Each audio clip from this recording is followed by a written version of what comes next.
Poytaxtimizdagi Humo arenasida stol tennisi bo'yicha Osiyo chempionatiga start berildi. Chempionatda 400 dan ortiq yosh stol tennisi ustalari g'oliblik uchun bahs olib bormoqda. Turnirning birinchi kunida bo'lib o'tgan bellashuvlar tafsiloti muxbirimiz Murodjon Ahadov reportajida. Azim Toshkent shahri yana bir bor sport bo'yicha katta xalqaro turnirga mezbonlik qilmoqda.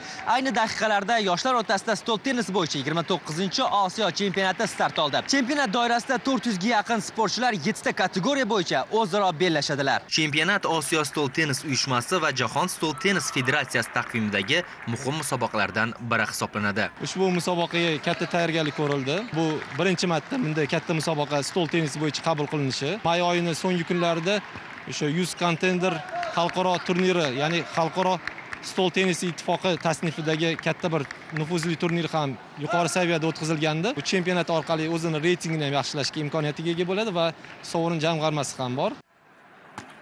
O'zbekiston milliy terma jamoasi ham o'z uyida kurash olib borish imkoniyatiga ega bo'ldi. Unda 24 nafar yosh tennischi, 12 nafar o'g'il va 12 nafar qiz yurtimiz sharafini himoya qilmoqda. Ularning ko'zlaridagi ishtiyoq, g'alaba uchun intilish allaqachon raqiblarini o'yga soldi desak mubolag'a bo'lmaydi. Bu musobaqada men harakat qilib yutdim. Raqibim kuchli, raqibim Saudiya Arabistonidan. Yoshi ham mendan katta, lekin men harakat qilib yutdim.